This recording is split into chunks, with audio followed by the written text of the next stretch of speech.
Խնդրեմ բացենք Սաղմոս 41-ից 5 համարները։ Դավիթ թագավորն է գրել եւ ասում է. «Սպասելով սպասեցի Տիրոջը, եւ նա դեպի ինձ նայեց եւ աղաղակս լսեց,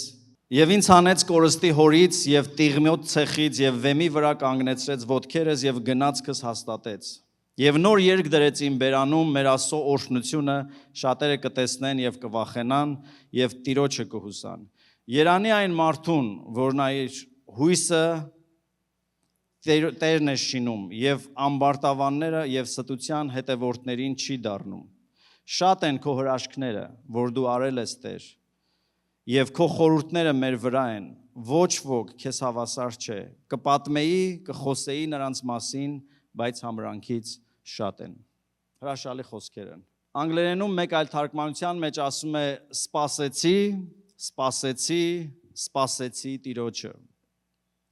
Հայերենում երբ որ ասում է սպասելով սպասեցի Տիրոջը, նշանակում է բավական երկար ժամանակ սպասեցի։ Եվ եկեք խոստովանենք, սպասելը հեշտ գործ չի։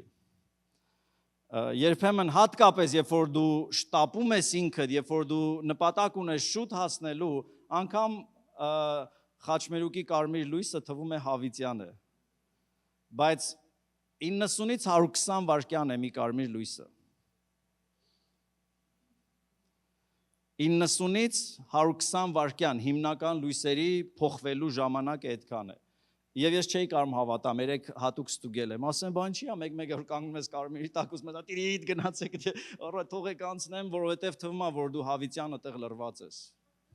Բայց 90-ից 120 վայրկյան ընդամենը։ Եվ դա ցույց է տալիս, ինչքան ենք մենք արագություն սիրում, ինչքան ենք մենք սիրում ամեն բան արագ լինի։ Չխոսեմ ինտերնետի մասին։ Վճարում ես ամենաթանկը 0.0, 1 վայրկյան նկարը դժվար է բացում կամ վիդեոն, մենք արդեն նյարդայնանում ենք, արդեն նեղվում ենք, որ ինչի է այսքան դանդաղ, չէ՞։ Բայց կյանքում տեղեր կան եւ իրավիճակներ կան, որ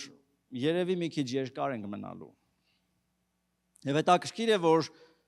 Դավիթ թագավորը չի տալիս նախաբան, որն էր պատճառը, որ ինքը հայտնվել էր տղմալից կավոտ փոսի մեջ, բայց դա էլ շատ վատ տեղ է։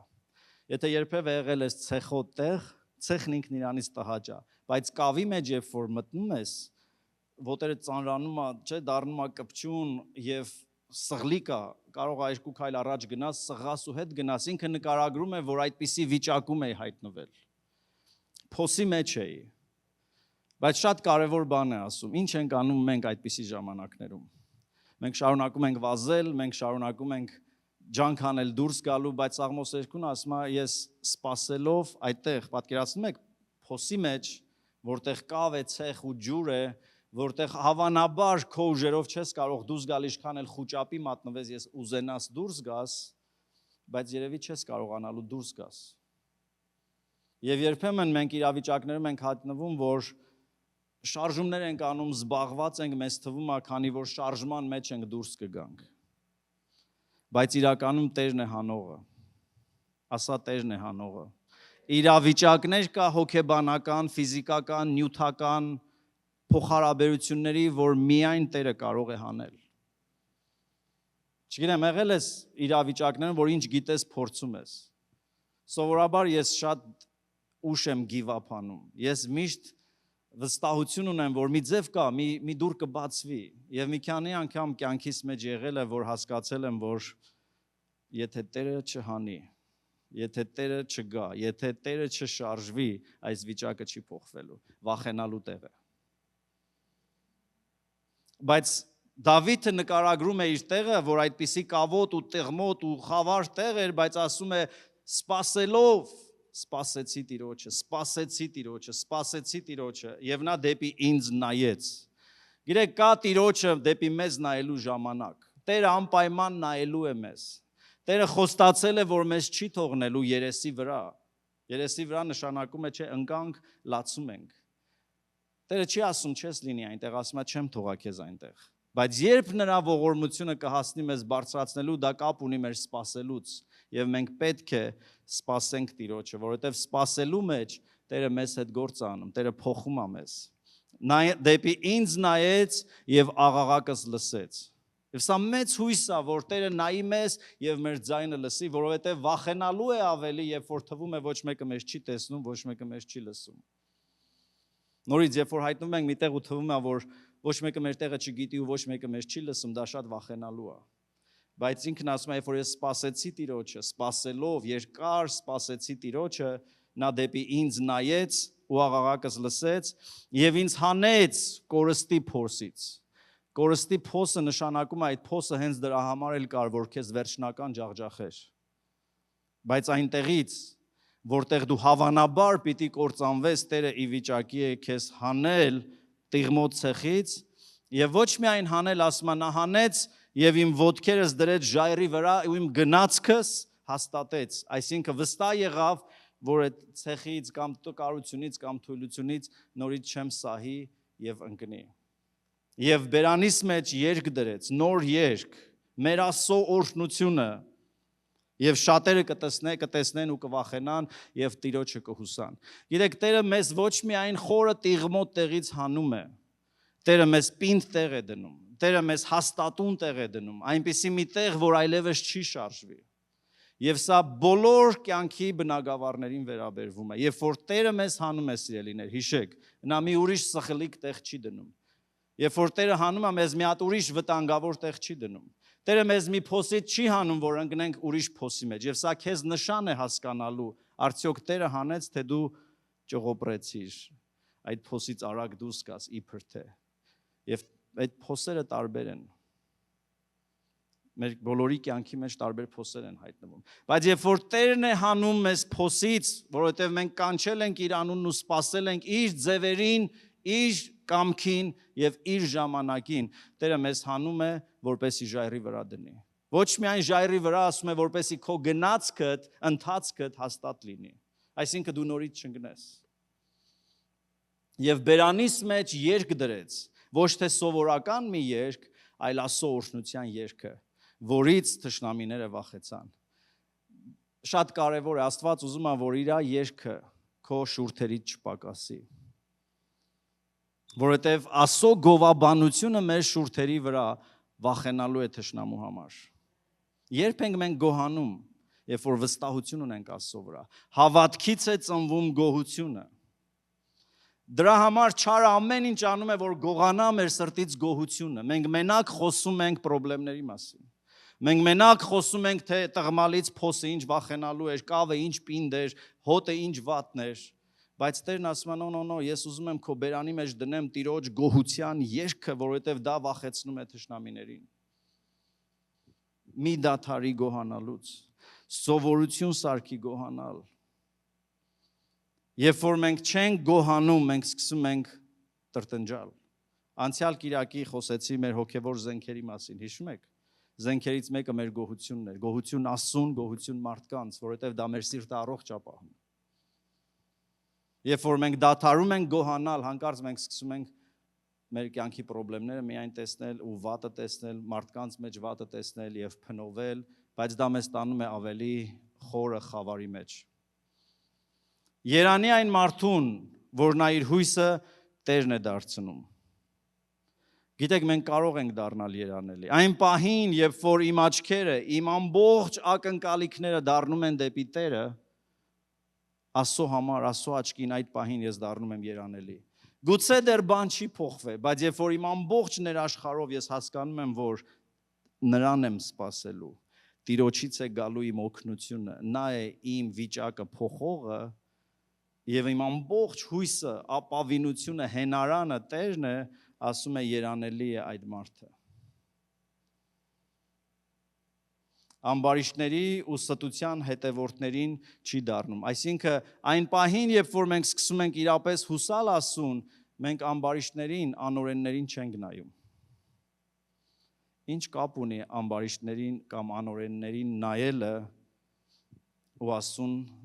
սпасելը, իրար հետ ինչ կապ ունի։ Դեռ շատ ժամանակ, երբ որ մենք նայում ենք ամբարիշտներին ու անօրեններին, մեր մեջ ձգտում է առաջանում վազել նրանց հետևից, անել նրանց նման։ Համաձայն եք։ Որովհետև Սաղմոսի մեջ, չէ, 73-ի մեջ կարծեմ Դավիթն ասում է՝ մի պահ սայթակեցի, որովհետև նայեցի ամբարիշտներին, տեսա ոնց են ապրում։ Ասունել են հայհոյում, թվում է ոչինչ չի պատահում։ Անիրավությունը հաստ վզնոցի պես կապել են, բայց երջանիկ են թվում։ Ինչ որ անում են, թվում է, որ հաջողվեց, նայում եմ ձեռքերիս, ասում եմ կարող է իզուր տեղն եմ մաքուր ապրում։ Սա կատարվում է, երբ որ մենք նայում ենք ամբարիշտներին ու մտածում ենք, որ դա է ճանապարհը, մենք էլ իրանց պես անենք։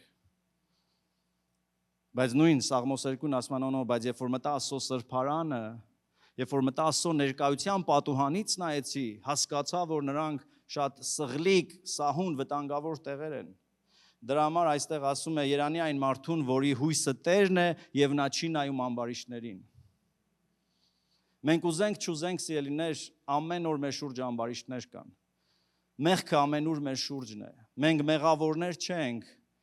Կա չէ այսպիսի արտահայտություն, ասում են կան ծխողներ եւ пассив ծխողներ։ Մարդիկ ովքեր ծխում են ու մարդիկ ովքեր չեն ծխում, բայց ուրիշի ծխածը շնչում են։ Հիմա երբեմն մենք пассив մեղավորներ ենք, մենք մեղքի չենք մասնակցում, բայց այնքան շատ են մեր շուրջը այդ բաները, թվում է որ կամած դա գալիս է մեր մեջ։ Դրա համար Դավիթն ասում է, չէ, եսիելներ, Երանի այն մարդուն, որի հույսն ամբողջությամբ Տերն է եւ ամբարտավաններին, հպարտներին ու ստության հետևորդների ետևից չի գնում։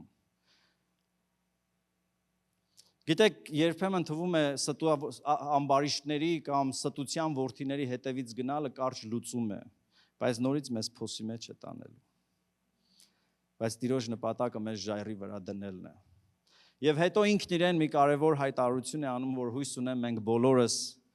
ամեն օր մեզ պիտի հիշացնենք։ 5-րդ խոսքն ասում է շատ են քո հրաշքները։ Կարող ենք միասին ասել շատ են քո հրաշքները։ Որ դու արել ես ով Տեր Աստված եւ քո խորհուրդները մեր վրա են, այսինքն քո մտածմունքը դեպի մեզ է։ Չկա ավելի մեծ երջանկություն հասկանալ, որ երկինք ու երկիր ստեղծող Աստվածը, նա որ ոչինչից ստեղծել է աստղերը, արևը, լուսինը, ամեն աստղի անունով գիտի, նա իմ մասին մտածում է, ասում է, քո խորհուրդները իմ վրա են։ Հիսուսը մեկ այլ տեղ ասում էր, դուք որ չար եք, մարդկանց է ասում, բոլորին, եւ ձեր որդիների համար բարի բաներ եք մտածում։ Մենք գիշերը քնում ենք, մի բարի բան մտածում ենք, առավոտը մենք միշտ երազանք ունենք երեխաների, հետո երեխաների, չէ՞։ Եթե մի 7 սերունդ ապրենք, մենք միշտ երազանք ունենք ու դա լավ է, որովհետև գրված է բարի մարդը կամ արդարը իր զավակների համար ժառանգություն է թողում։ Բայց Տերն ասում է, նայի դու որ այդքան չար ես էությամբ, ոչ թե չարություն անող ես, էությունդ է չար որպես մարդ, բայց երազանքներ ունես, որքան առավել երկնային հայրը քո մասին մտածում է։ Քո հրաշքները շատ են, որ արել ես ով Աստված եւ քո խորհուրդները մեր վրա են, ոչ ոք քեզ հավասար չէ։ Ինչ գեղեցիկ խոսք է։ Ինչ գեղեցիկ փառաբանություն է, ոչ ոք քեզ նման չէ Տեր։ Կարող ենք միասին ասել, կարող ենք սա դարձնել մեր ամենօրյա փառաբանության մի մասը, երբ որ Տիրոջն ասում ենք ոչ ոք քո նման չէ Տեր։ Ոչ ոք իմ մասին քո նման չի մտածում։ Չկա ուրիշ մեկը, որ իմ վրա խորհուրդներ ունենա այնպիսի, ինչպիսին քո խորհուրդներն են։ Հետո ասում է դրանք կպատմեի, վկայություն կտայի, բայց հաշվելուց շատ են, համրանքից շատ են։ Երբեմն մենք մոռանում ենք, եւ դա մեր բոլոր մարդկանց մեծագույն խնդիրն է, մենք մոռանում ենք։ Մենք ինչը չպետք է մոռանանք, մոռանում ենք, ինչը պետք է մոռանանք, անverջ հիշում ենք։ Մեկը մի հատ թթու խոսք է ասել։ Հələ մոռացի։ Ինչ չեն կարողանում մոռանալ, գիշերն է չեն քնում։ Բայց Տերը, որ անverջ ողորմացել է մեզ, ներել է մեզ, սիրել է մեզ, մենք մոռանում ենք։ Եվ քանի որ մոռանում ենք, ինչքան անգամներ Տերը մեզ ներել է, ինչքան անգամներ Տերը մեզ նորից հնարավորություն է տվել, մենք էլ դժվարանում ենք ներել, որովհետև ասում է, ներիր մեզ այնպես, ինչպես որ մենք ենք ներում Երբ որ մենք մոռանում ենք, թե ինչպես է մեզ ներվել, ինչպես է Տերը մեզ համբերել, մենք դժվարանում ենք ուրիշներին համբերել։ Բայց քո հրաշքները շատ են եւ պիտի պատմեի, բայց համրանքից շատ են։ Բայց եթե կարողանանք հիշել եւ ժամանակ առ ժամանակ մենք պիտի գրենք, անգամ մեզ համար գրենք Տիրոջ արածները։ Մենք պիտի հիշենք, որովհետեւ Աստված իր խոսքի մեջ ասում է՝ չմոռանաս քո սկիզբը, չմոռանաս որտեղից եւ ոնց եմ քեզ հանել, չմոռանաս, որ դու գերի էիր Եգիպտոսում, բայց ես քեզ հանեցի, մի մարդով հանեցի, որովհետեւ մենք մոռանում ենք։ Իսրայելը քանի որ մոռացել էր անցյալում ինչի արել Տերը, ամեն մի դժվարության երբ որ հանդիպում էր, փոխանակ վստահեր Աստծուն, սկսում էր տրտնջալ Մովսեսի դեմ։ Որովհետև չհիշելը մեզ տանում է տրտնջալու ու անհավատության, որը շատ վատ մեղք է։ Բայց Տիրոջը սպասելը կարևոր ու երանելի որակ է, սիրելիներ։ Ինչպես ենք Տիրոջը սպասում։ Քո բոլոր ծրագրերի մեջ, ինչ որ կա ուղեղիդ մեջ, ծառայության վերաբերյալ, քո երեխաների վերաբերյալ, քո կյանքի վերաբերյալ, մտքիդ մեջ հարց տուր. Տերը որտեղ է այդ ամենի մեջ։ Կա Տերը արդյոք քո խորհուրդների մեջ։ Դու այդ բոլոր հատակագծերը, որ գծել ես, այսօր այս բանը կանեմ, վաղը սա կանեմ, փոքրիս հետ սա կանեմ, մեծիս հետ սա կանեմ, այդ ամենի մեջ Տիրոջը սպասել ես, Տիրոջը նայել ես։ Թե դու տենց որոշեցիր, դու մենակ Տիրոջն ասիր, հա Տեր ջան, չմոռանաս։ Երբեմն մեր աղոթքը նման է, այն տեսել եք կատաղած կանայք կան, շոփինգի մասնագետներ, որ ասես գացեն, պարկինգում կանգնում են, կարտը վեր են ունում, խանութում նստում են զարմանում ես ոնց ամեն ինչը գիտի։ Կասկոյի մասնագետներ կան։ Այդի ծաղողները շատ են։ Կասկոյի աշխատողները տեղյակ չեն, որ իրանք այդ բանը ունեն։ Բայց մեկնայում ես գալիս ասում, հա, ասես մի հատ բան ունեք, ես ինչ եկավ կողքով անցավ, լցրեց, բարձեց ու գնաց։ Երբեմն մեր աղոթքները այդ ձև Աստծո հետ։ Այն մանր-մունր բաներն է վերջում ասում ենք, այդ չմոռանաս։ Ու Տերը ասես նայում այդ քարտին, նայում է քեզ, մտածում ես ոնց արեցիր, ինչի Տեր պետք, այսուր ես գնում, այսուր ես շտապում։ Մեկ այլ համարի մեջ ասում է երանի այն մարդուն, որի սրտի մեջ Տիրոջ տան ճամփաները կան։ Երանի այն մարդուն, որ տարբեր ճամփաների մեջ Տիրոջ համար էլ ճանապարհ կա, Տիրոջ տեղը կա։ Սպասելով սպասեցի Տիրոջը նշանակում է երբեմն կանգ առնել եւ մտածել Տերը որտեղ է իմ որոշումների, իմ գործերի, իմ քայլերի մեջ Տերը որտեղ է, կա թե չկա։ Վտանգը գիտեք որտեղ է։ Երբ որ մենք Տիրոջը չենք սպասում, ոչ թե որ Տերը մեր կյանքը վերահսկում է եւ ուզում է մեզ պահել իր ճիրանների մեջ, նո։ Տերը մեզ սիրում է։ Տերը մեզ իր արյամբա գնե, Տերն ասել է ես քեզ թանկ գնով եմ առել, մարդու ծառա չդառնաս։ Երբեմն մենք մեր գերին ենք դառնում, մեր սխալ սպասումների գերին ենք դառնում։ Բայց երբ որ Տերն է շինում, բայց երբ որ Տերն է մեր կյանքը կառավարում, երբ որ սպասել ենք Տիրոջը ու տեսել ենք, որ Տերն ասում է գնա, մենք հաջողվելու ենք ցանկացած բանի մեջ։ Եվ ես իմ կյանքի մեջ տարբեր օրինակներ կարող եմ բերել, երբ որ սկսում էի նոր բիզնես մեր քաղաքում, ովքեր որ չգիտեն, ես շատ սիրում էի լուսանկարել, ֆոտոգրաֆի, հետո դարձա իրական ֆոտոգրաֆեր, հետո դարձա քաղաքի ամենապահանջված ֆոտոգրաֆներից մեկը։ Բայց երբ որ այդ բիզնես ուզում էի սկսեմ, որովհետև սրտիս մեջ այդ բանը եկավ, կարծես Աստված ցույց տար, որ արա այն ինչ սիրում ես։ Որտեղից ծագեց միտքը, երբ որ 2007 թվականին առաջի անգամ գալու էի Ամերիկա, որոշեցի ընտանեկան պորտրետ նկարվեմ։ Գնացի մեր քաղաքում ինչքան նկարիչներ կան ու բաներ ունեն, ստուդիոներ ունեն, երևի 6-7 ստուդիո,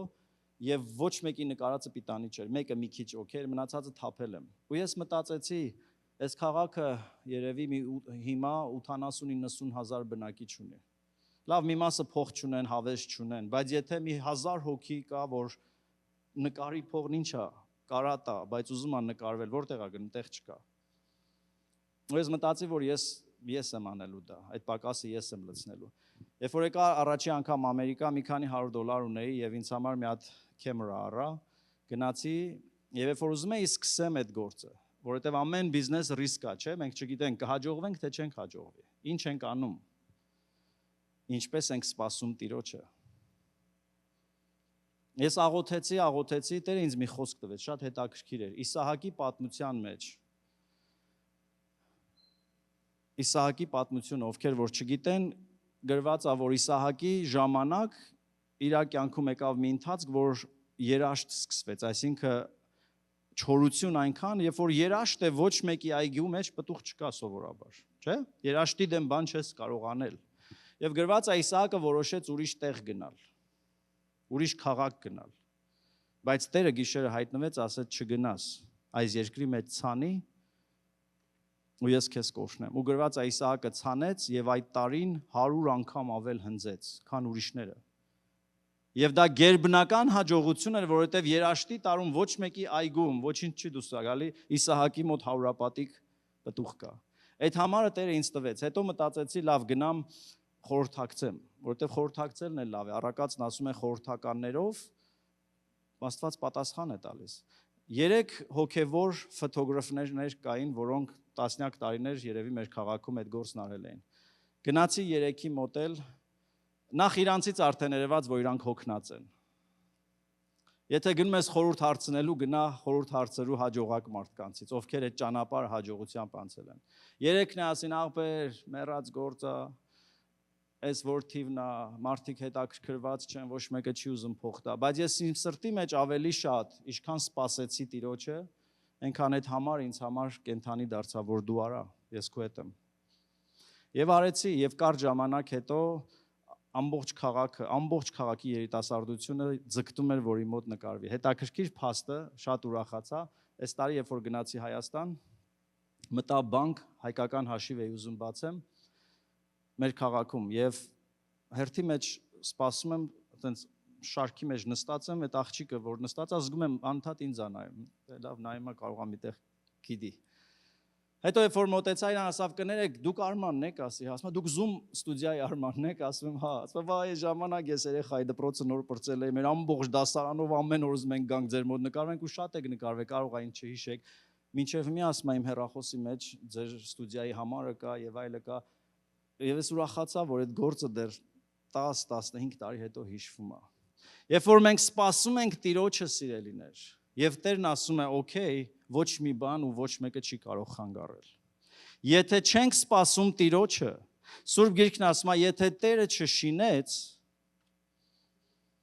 շինողները իզուր են աշխատում։ Գիտեք, չկա ավելի դաժան բան, որ դու շինում ես այն հույսով, որ վաղը պիտի մի բան լինի, բայց ոչինչ չի լինում։ Խապկանքը գիտեք որտեղ է, դու միշտ զբաղված ես ու հենց գիտես, որ մյուս տարի լավ կեղնի, այս ամիս լավ կեղնի, հաջորդ ամիս լավ կեղնի, ոչ մի բան լավ չի լինելու, քանի դեռ Տերը կանաչ լույս չի վառել։ Նորից, ոչ թե որ Տերը մեր կյանքը չի ուզում, որ մենք no, Տերը մեզ այնքան շատ է սիրում, ինքը լավ ծրագրեր ունի մեզ համար։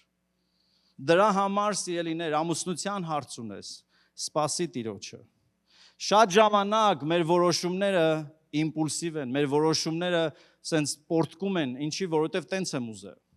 Շատ բաների մենք ուզում ենք հասնել ընդամենը, որ մեզ լավը զգանք։ Շատ մեր որոշումներ արվում են նրա համար, որովհետև Ջիվանը այդ գործ արել է, ես էլ եմ ուզում անեմ։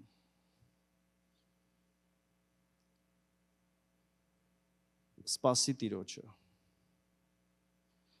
Որովհետև եթե Տերը չշինեց, շինողները իզուր են լինելու։ Եվ հասկանալու ես, որ վատնել ես ժամանակ, վատնել ես տարիներ, բայց ոչ մի բան չես եղել։ Մի գեղեցիկ համար, որ ուզում եմ կարդամ, Եսայա 30:18, Isaiah chapter 30 verse 18, ասում է, դրա համար Տերը սպասելու է, ինչի է սպասում Տերը, տես, Տիրոջ սիրտը տես, Տերը սպասում է, որ ձեզ ողորմի։ Տերը սպասում է, որ բարի քանի ձեզ, Տերը սպասում է, որ մի հարմար պահ գա, որ օրհնի քեզ, որ ձեզ ողորմի ու դրա համար բարձրանալու է, որ ձեզ գթա, որովհետև Տերը իրավունքի Աստված է եւ երանի այն ամենին, որ սպասում են նրան։ Մեր սպասելը Տիրոջը, որովհետև Տերն էլ է մեզ սպասում, որ հարմար ժամանակը գա, որ մենք հասնենք այդ վիճակին, չէ, ոնց է շահումները կատարում, երկու թիվ պետքա մաչ չանի իրար։ Երբ որ մենք ուզում ենք, չէ, ռադիոյի ալիքները բռնենք, մի բաներ պետքա հավասարվի իրար, որ այդ օրհնությունը գա։ Տերը ինքը սպասում է ոնց մեզ օրհնի, Տերը սպասում է ոնց Քևինին օրհնի։ Բայց Քևինը մեկ են կոմա գնում, կներես Քևին ջան, որ կորայ, մեկ էս կոմա գնում։ Զբաղված է, միշտ խառն է։ Տերը մեզ համար խորհուրդներ ունի։ Դրա համար Հիսուսն ասում էր, երբ որ կանգնեք աղոթքի, ձեր քարտը մեկ բրդի, որ Տեր ջան, տեսել ես, չէ, ինչքան բան եմ դրել, չմոռանաս։ Amazon-ի քարտի պես լցրած է մեջը, մնում է մի հատ քլիկ անես Prime delivery։ Տերը ասում է, no։ Ես ուզում եմ օրհնեմ։ Ես սպասում եմ, որ օրհնեմ։ Բայց դու ընդեղ ես, եթե դու սպասելով սպասես Տիրոջը, աղոթքիդ մեջ բարձրացնես խնդիրները Տիրոջը, Աստծո խոսքի մեջ փնտրես պատասխաններ, Տիրոջը միշտ թույլ տաս, որ քո սիրտը ուղղի, Տերը սպասում է, որ մեզ օրհնի այն ժամանակ, դրա համար ասում է երանի այն ամենին, ովքեր սպասում են նրան։ Ինչի երանի, որովհետև Տիրոջ օրհնությունը պիտի տեսնեն։ Տիրոջ բարիքը պիտի տեսնեն։ Տերը չի ուզում, որ մենք վատնենք մեր ժամանակը, էներգիան։ Տերը չի ուզում, որ մենք սխալվենք։ Գիտեք, սիրելիներ, կյանքը պարգև է։ Անցյալ շաբաթ, երբ որ գնացել էի 2 շաբաթ առաջ Թաղման, ամենամեծ միտքը, որ ստացա, սա էր, որ կյանքը ինչ հետաքրքիր բան է։ Ամեն տարիքը, որ մենք ծնվում ենք կամ ապրում ենք, մի անգամ է մեզ տրվում ու երբեք պատրաստ չենք։ Երբեք դրա հետ տրեյնինգ չի եկել։ Բեյբին, երբ որ ծնվում է, պիտի ման գա, կյանքում չգիտի ոնց է ման գալու։ Հաջորդ, չէ, դառնում է մանուկ, հետո պատանի, երիտասարդ, ծնող, բայց ոչ մի տարիքում դու պատրաստ չես։ Եվ այդ ավակ հովիվներից մեկին ասում է, ամենավախենալուն ինձ համար գիտես որն է, որ իմ հայրերի սերունդը արդեն գնում է ու ես եմ հայր դառնալու։ Ամենավախենալուն նա է, որ դեռ իմ մեջ մի երեխա կա, որ ճվում է պապա, հայր, ուզում է ուշադրություն, բայց ժամանակն է, որ ես շատ վախենալու եմ։ Իհարկե մենք երբեք պատրաստ չենք լինելու, բայց սրա համար է կարևոր, որ մենք սպասենք Տիրոջը, որ մենք ամեն մեր կյանքի իրավիճակի մեջ Տիրոջից իմաստություն ստանանք, առաջնորդություն ստանանք, Տիրոջից ուղղություն ստանանք, որպեսզի հաջողվենք, որովհետև Տերը չի դրել մեզ այս կյանքում, որ մենք ձախողվենք, Տերը դրել է, որ մենք հաջողվենք։ Այո, վերջի օրինակը, որ ուզում եմ կարդամ, Դավիթ թագավորի կյանքից է։ Երկրորդ թագավորաց 5-րդ գլուխ 17-ից 25 համարները, 2 Samuel chapter 5 verse 17 to 25։ Երբ որ փղշտացիները լսեցին, որ Դավիթին Իսրայելի վրա թագավոր են օծել, բոլոր փղշտացիները վեր գնացին, որ Դավիթին որոնեն։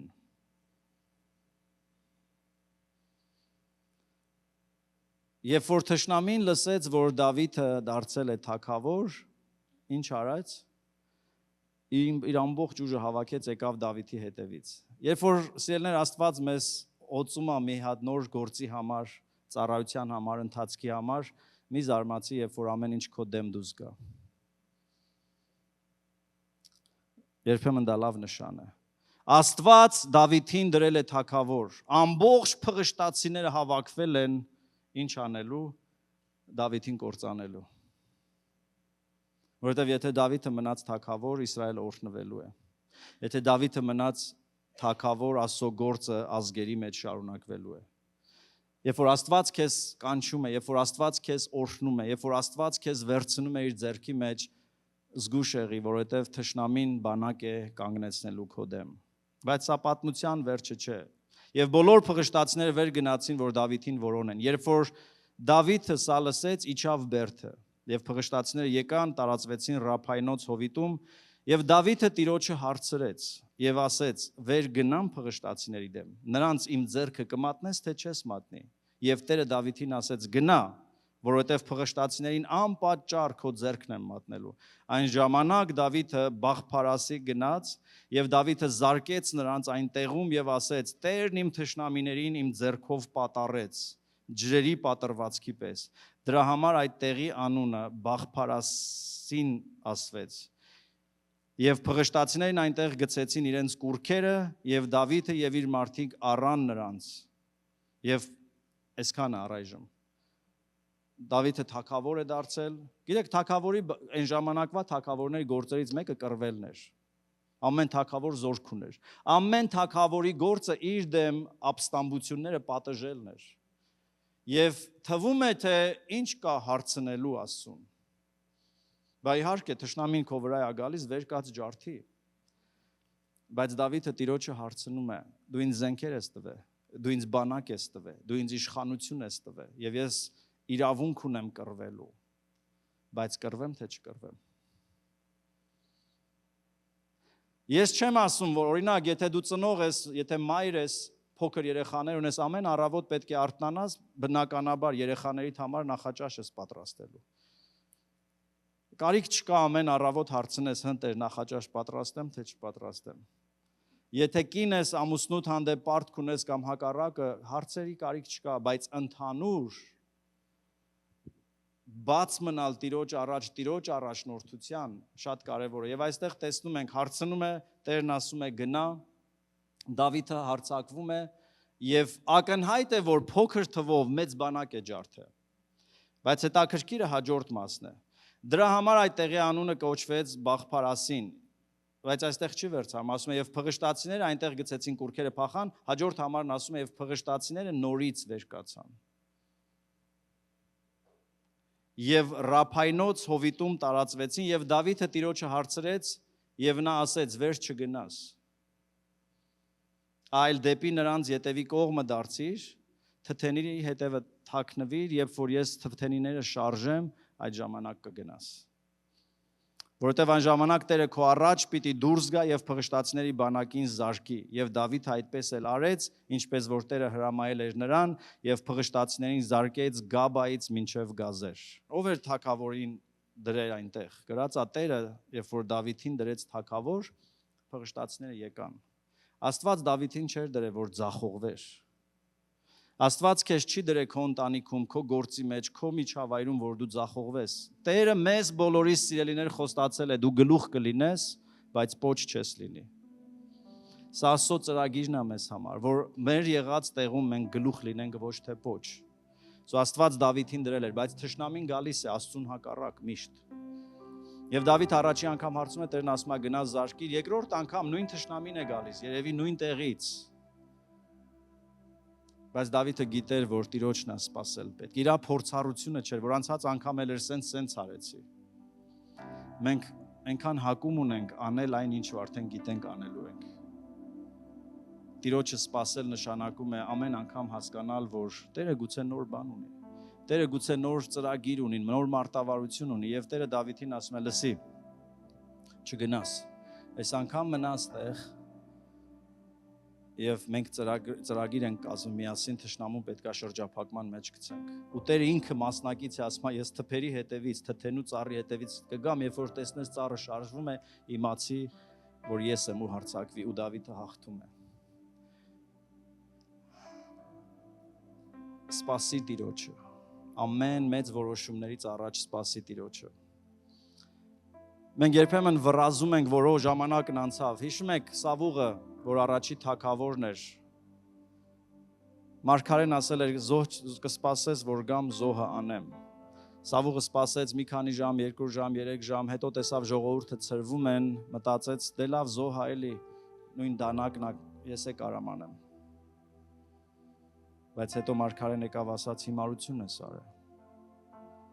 Որտեվ անհնազանդությունը կախարդության մեղքի պես է, որտեվ դու մտածում ես, որ դու կարող ես անել, բայց դու ավիրել ես քո կյանքը։ Ես որոշել էի, որ դու թագավոր պիտի լինես, բայց չես կարող այդ սրտով ինքնագլուխ եւ պատրվեց նրա թագավորությունը։ Աստված դրել է մեզ հաղթելու, գլուխ լինելու եւ հաջողվելու կյանքում։ Բայց երբեմն մեր շտապողականությունը, երբեմն մեր փորձառության վրա հիմնվելը, ամբարիշտներին նայելը եւ անել այնպես, ինչպես ուրիշներն են անում, բոլորն են տենց անում։ Մենք բոլորը չենք, մենք առանձնացված ժողովուրդ ենք, սիրելիներ։ Տերը քեզ եւ ինձ առանձնացրել է իր համար սուրբ ժողովուրդ լինելու եւ Տերը սպասում է, որ մեզ հաջողություն տա։ Տերը սպասում է, որ մեզ օրհնի։ Հարցը սա է, արդյոք մենք սպասելու ենք Տիրոջը։ Ինչպես ենք սպասում։ Այո, սպասում ենք Տիրոջ աղոթքով։ Բոլոր այն մարդիկ այս գրքի մեջ, ովքեր կարողացել են լսել Աստծուն, լսելու մենյուալ չկա։ Ոչ մեկի մասին գրած չի, Դավիթը այսպես էր լսում Տիրոջը, բայց գրած է Դավիթը լսեց, որ Տերն ասեց։ Երբ որ մենք սպասում ենք Տիրոջը, մենք հանկարծ սկսում ենք հասկանալ, որ Տերը խոսում է։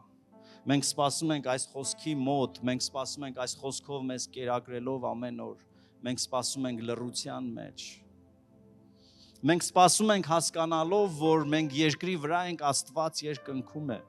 Ամենազորավոր աղոթքը գիտես որն է։ Հայր մեր,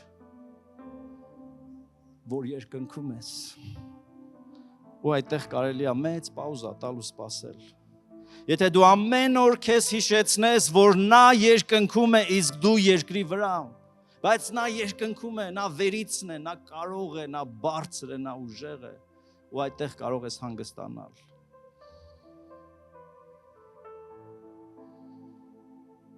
Որտեվ մենք երբեմն մոռանում ենք, որ նա կա երկնքում, մենք մտածում ենք շուտ հասնենք մեր նպատակին, բայց վատնում ենք։ Ամիսներ, տարիներ, օրեր ու չենք հասնում։ Ինչպես Իսրայելը 40 տարի քայլեց, բայց չհասավ։ Որն էր նրա գործը, հիշում եք Իսրայելը ինչ պիտի աներ անապատում, ցերեկ թե գիշեր, պիտի սպասեր, երբ որ ամպը շարժվում էր, ինքն է պիտի շարժվեր։ Երբ որ կրակի սյունը շարժվում էր, ինքը պիտի շարժվեր։ Երբ որ կրակի սյունը չէր շարժվում, ինչքան դու շարժվեիր, ոչ մի տեղ չէիր հասնելու։ Տես ամպի սյունը, տես Աստծո հոգին ուր է առաջնորդում, գնա Տիրոջ ետևից եւ քո կյանքը փոխված պիտի լինի։ Ամեն։ Եվ անգամ եթե այսօր հասկանում ես, որ բայց փոսի մեջ եմ, բայց դժվարության մեջ եմ, հենց այդտեղից է սկսում Սաղմոսը, խորը փոսի մեջ, տղմալից փոսի մեջ էի, բայց սպասեցի Տիրոջը, էլի սպասեցի, ու Տերը ինձ հանեց, ու ինձ դրեց ժայռի վրա։ Փառք Հիսուսին, որ մեզ հանում է, դնում է ժայռի վրա ու նոր երկ է տալիս։ Ամեն։ Թող այսօր մեր որոշումը լինի, բայց ես պիտի սպասեմ Տիրոջը։ Ամեն քո որոշումների մեջ թող Աստված օրհնի քեզ։ Բայց եթե Տիրոջից չես լսել, եթե Տիրոջմով չի այդ որոշումդ, կարճաժամկետ գուցե ուրախանալու ես, բայց հետո հասկանալու ես, որ կորցրել ես։ Ամեն։ Եկեք կանգնենք ոտքի։